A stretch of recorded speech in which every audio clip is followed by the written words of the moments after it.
Di sini saya akan mengenalkan keterampilan proses sains pos pertama, yaitu mengamati.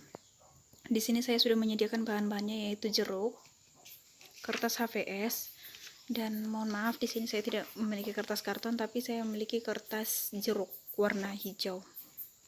Nah, di sini saya akan mengamati ketiga benda ini dengan menggunakan alat indera. Yang pertama itu adalah mata. Ciri-ciri jeruk jika dilihat dari pandangan mata, bentuk jeruknya bulat dan ada warna hijau, dan ini sepertinya belum terlalu matang. Selanjutnya kertas HVS, jika dilihat dari pandangan mata dia berbentuk persegi panjang dan berwarna putih. Dan untuk kertas jeruknya dia berwarna hijau dan berbentuk persegi panjang juga. Selanjutnya indera selanjutnya adalah tangan. Ketika disentuh, permukaan jeruknya di bagian sini lembut, tetapi jika kita mengarah ke bagian sini, karena di sini ada sedikit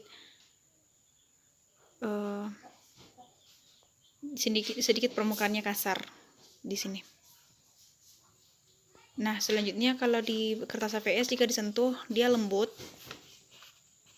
dan permukaannya tipis, ketebalannya tipis. Selanjutnya kertas jeruk, dia permukaannya halus, sedikit kasar. Permukaannya di sini ada sedikit motif-motif. Selanjutnya indera pengecapan hidung. Ketika jeruknya dibuka, kita bisa mencium wangi. Dan kalau kertas ini tidak memiliki bau. Selanjutnya indera pengecapan lidah. Di sini karena jeruk ini adalah salah satu bagian dari makanan, jadi kita bisa mengecapnya dengan menggunakan lidah. Sedangkan kedua kertas ini kita tidak bisa mengecapnya dengan menggunakan lidah.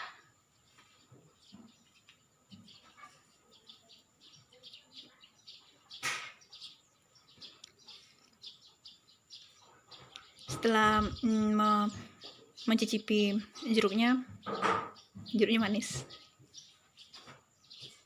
Nah, demikianlah percobaan tentang keterampilan proses sains pos 1 mengamati. Terima kasih. Baiklah, selamat pagi untuk kita semua. Di sini saya akan mengenalkan keterampilan proses sains pos kedua, yaitu mengklasifikasikan. Saya sudah menyediakan jenis daun dan jenis biji-bijian. Di bagian daun saya menyediakan daun singkong, daun jambu biji, daun sirih, dan daun kopi. Dan bagian biji-bijian saya menyediakan daun biji jagung, biji kopi, biji kacang hijau, dan beras. Di sini kita ke bagian daun terlebih dahulu. Di sini saya akan mengklasifikasikan daun-daun ini ke dalam dua kategori, yaitu berdasarkan struktur daunnya, yaitu daun yang sempurna dan daun yang tidak sempurna. Daun yang tidak sempurna itu adalah daun singkong, karena dia memiliki pelepah daun. Ini adalah pelepah daun yang menyambungkan daun dengan batang daun. Sedangkan daun jambu, daun sirih, dan daun kopi ini termasuk daun yang sempurna, karena tidak memiliki pelepah daun yang menyambungkan daun dengan batang daun. Selanjutnya, jenis daun ini saya akan klasifikasikan ke dalam 3 kategori, yaitu berdasarkan bentuk daun. Daun singkong termasuk bentuk daun yang menjari, daun jambu biji termasuk ke dalam bentuk daun yang menyirip, sedangkan daun sirih ini termasuk ke dalam bentuk daun yang melengkung, dan daun kopi sama dengan daun jambu biji, yaitu memiliki bentuk daun yang menyirip. Selanjutnya ke biji-bijian. Biji-bijian ini saya akan klasifikasikan menjadi 2 klasifikasi, yaitu berdasarkan bijinya, apakah biji tertutup atau angiospermae, atau biji terbuka atau gimnospermae. Nah, biji tertutup itu dibagi 2, yaitu monokotil dan dikotil. Nah, biji-bijian ini saya akan klasifikasikan apakah dia monokotil atau dikotil. Biji jagung ini termasuk ke dalam biji monokotil atau berkeping 1. Biji kopi termasuk ke dalam dikotil berkeping 2. Biji beras termasuk ke dalam monokotil atau berkeping 1. Sedangkan biji kacang hijau termasuk ke dalam dikotil atau berkeping 2 karena dia bisa dibelah 2. Selanjutnya, biji-biji ini akan saya klasifikasikan ke dalam 3 kategori, yaitu berdasarkan bentuknya. Di sini bentuk biji jagung agak lebih besar, sedangkan biji kopi sedikit lebih kecil, dan biji kacang hijau dan biji beras ini bentuknya kecil. Demikianlah video tentang mengenalkan keterampilan proses sains pos kedua, yaitu mengklasifikasikan. Terima kasih. Baiklah, selamat pagi untuk kita semua. Di sini saya akan mengenalkan keterampilan proses sains pos ketiga, yaitu mengukur. Di sini saya sudah menyediakan sebuah pensil 3 batang korek api yang memiliki ukuran berbeda.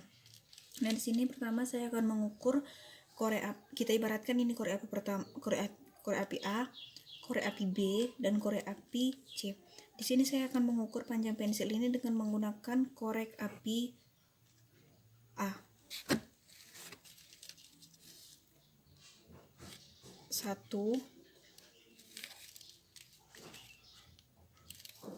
2,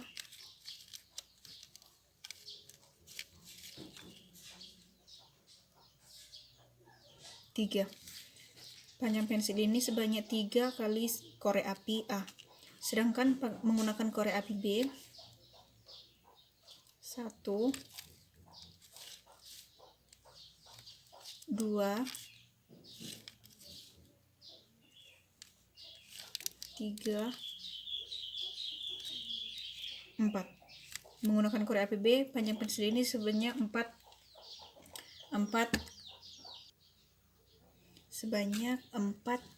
kali korek api B. Selanjutnya menggunakan korek api C. 1, 2, 3, 4, 5, 6. Berarti panjang pensil ini sebanyak 6 kali korek api C. Nah, setelah mengukur pensil ini, berdasarkan hasil pengukurannya, maka panjang pensil ini dapat dituliskan sebanyak 3 kali korek api A, 4 kali korek api B, dan 6 kali korek api C.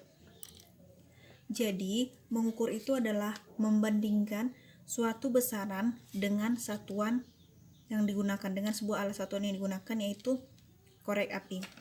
Nah, selanjutnya alasan kenapa panjang pensil ini berbeda-beda dari yang menggunakan korek api A, korek api B, dan korek api C, karena ukuran dari satuannya itu berbeda-beda. Panjang dari setiap alat satuan yang kita gunakan ini berbeda-beda, sehingga panjang pensil ini berbeda. Selanjutnya, apa yang harus dilakukan agar hasil pengukuran dapat dipahami orang lain? Maka kita perlu mengajarkan kepada mereka bagaimana cara mengukur pensil ini dengan alat satuan yang ada. Selanjutnya, jadi alat pengukuran yang dapat kita gunakan agar hasil pengukurannya itu sama adalah dengan menggunakan alat ukur satuan baku seperti penggaris dan lain-lainnya, sehingga satuan yang kita gunakan untuk panjang sebuah pensil ini tetap tidak berubah-ubah seperti menggunakan korek api, jengkal, atau lain sebagainya. Demikianlah video tentang mengenalkan keterampilan proses sains pos ketiga, yaitu mengukur. Terima kasih.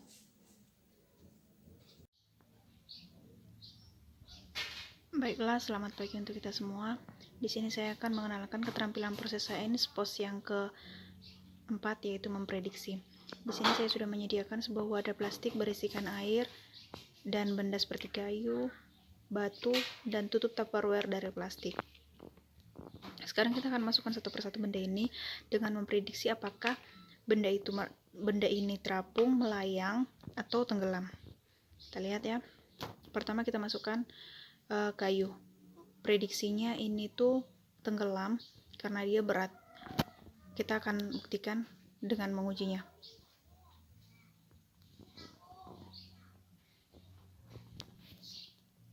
Setelah diuji ternyata kayu tersebut terapung karena dia berada di permukaan air.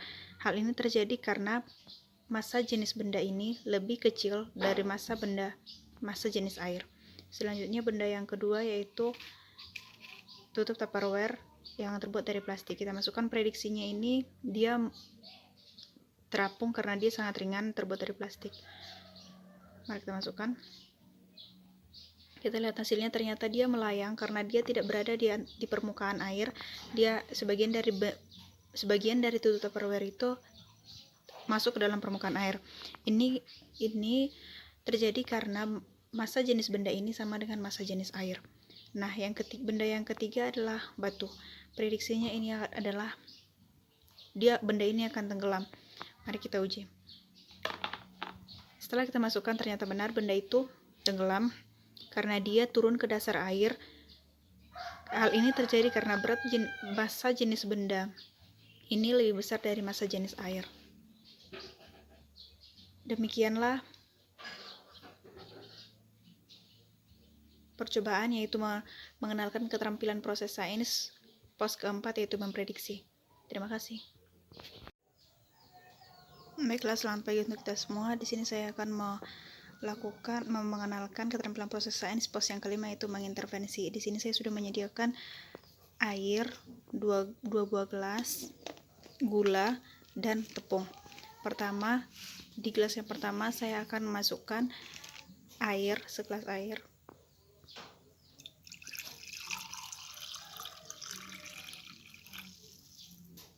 Juga di gelas yang kedua.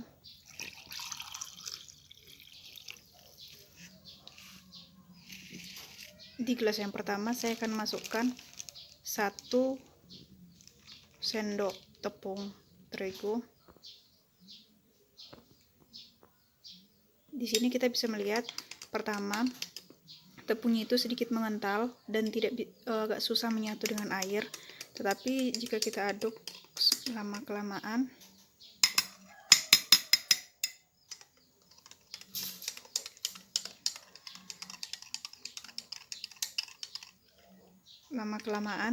tepungnya akan menyatu dengan air, tetapi tidak menyatu dengan sempurna karena dia ada partikel-partikel seperti ini. Dia tidak menyatu sempurna dengan air. Nah, sekarang kita coba dengan gula pasir. Ketika kita masukkan gula pasir ke air, 1 sendok gula pasir ke dalam air, lalu kita aduk.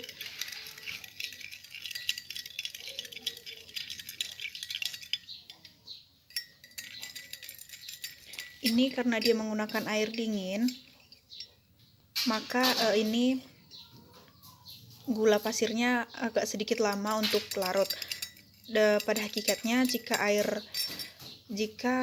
gula pasir dimasukkan ke dalam air, dia akan meleleh dan menyatu dengan benda cair tersebut. Nah, jika dilihat dari warnanya, untuk air yang dicampur dengan tepung akan berwarna putih, sedangkan untuk air yang dicampur dengan gula, dia tetap berwarna putih, tetapi tetap berwarna bening seperti air biasa, tetapi ada sedikit keruh. Nah, di sini gulanya sudah mulai mencair dengan airnya. Sedangkan di sini tepungnya tidak mencair secara sempurna. Dan jikalau kita mengendapkannya selama 2 jam, nanti tepung itu ketika kita membiarkannya selama 2 jam, tepung itu akan mengendap di bagian bawah gelas tersebut. Nah, demikianlah percobaan mengenalkan keterampilan proses sains Pos yang kelima, mengintervensi. Terima kasih. Baiklah, selamat pagi untuk kita semua. Di sini saya akan mengenalkan keterampilan proses sains pos ke-6, yaitu mengkomunikasikan. Jadi di sini saya sudah menyediakan sebuah tote bag yang di dalamnya ada sebuah benda yang akan saya deskripsikan dan akan ditebak oleh pasangan saya. Nah, langsung saja kita mulai. Oke, jadi di sini kamu akan menebak apa yang ada di dalam tote bag ini. Nah, benda ini adalah benda padat. Yang pertama, cluenya adalah benda padat. Yang kedua, dia itu digunakan untuk memotong. Pisau. Salah.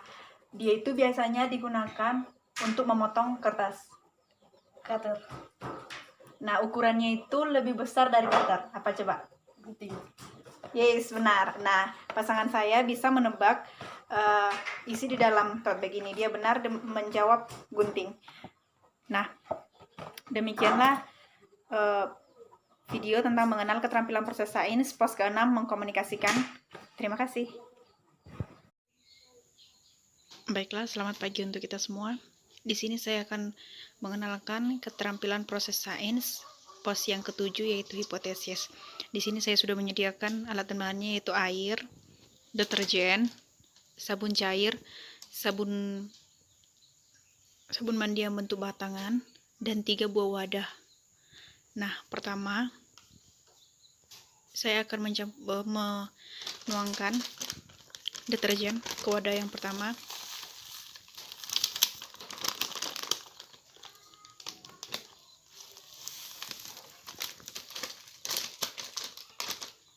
Lalu saya akan menuangkan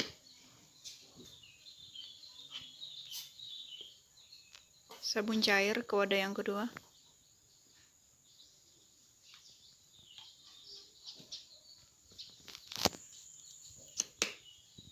Lalu ini sabun mandi dalam bentuk batang ini akan kita masukkan setelah kita masukkan airnya dulu ya.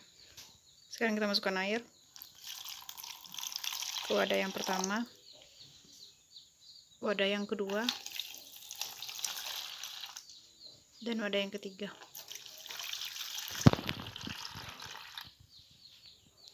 Nah, ke wadah yang ketiga kita masukkan sabun mandi yang dalam bentuk batang. Kita kocok sampai dia menghasilkan busa.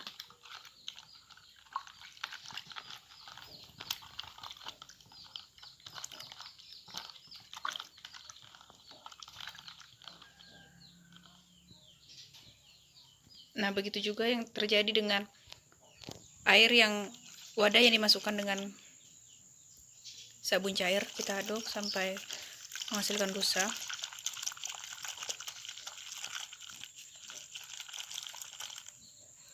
Dan juga yang bagian deterjen.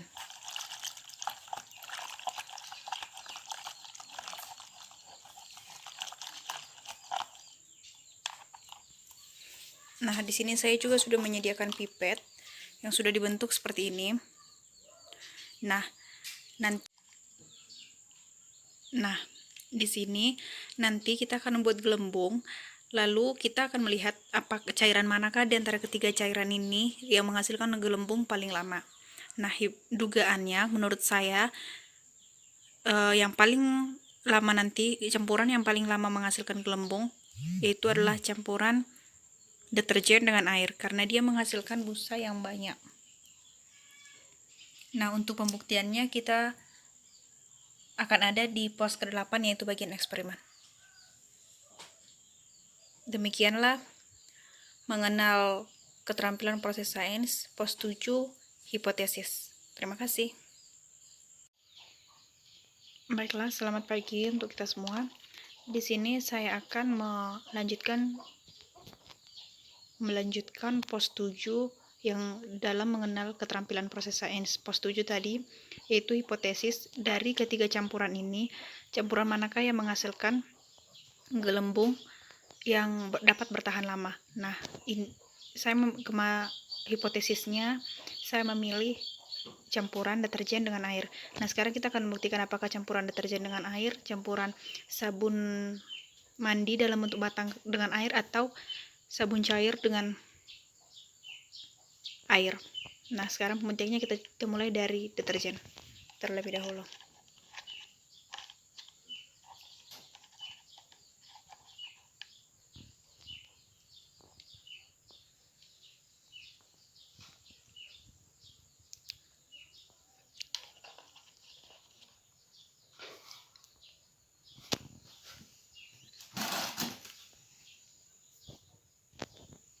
Dia langsung meletus, tidak bertahan lama. Kita coba sekali lagi ya.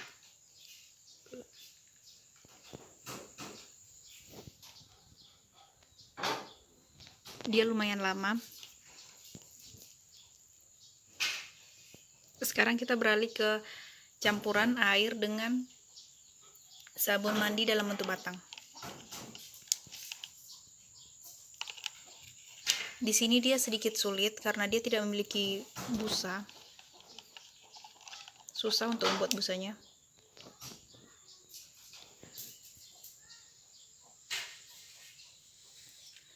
Dan kalaupun kita tiup, dia langsung pecah tanpa membentuk balon gelembung dulu. Gelembung yang dihasilkan pun kecil dan tidak bertahan lama.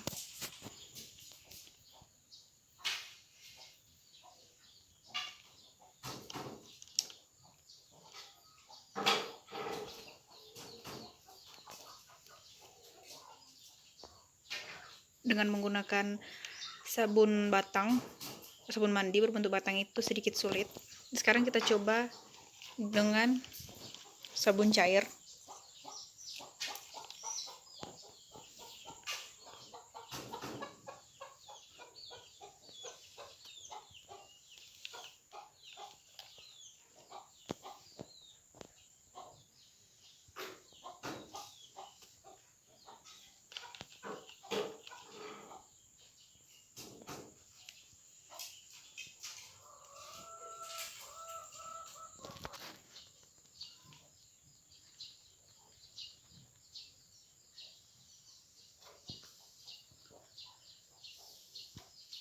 Dia menghasilkan balon tapi tidak terlalu lama, dia langsung setelah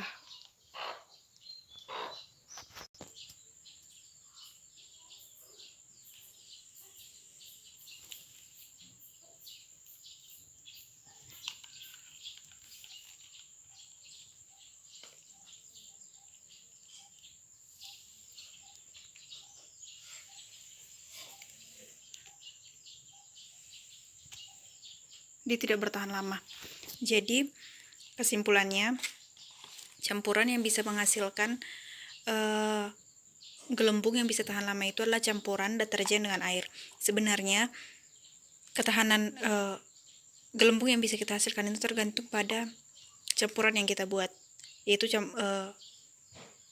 jika campuran seperti ini, seperti campuran sabun mandi dalam bentuk batang dengan air, karena dia tidak menghasilkan busa yang banyak, jadi dia tidak bisa menghasilkan gelembung yang bisa tahan lama.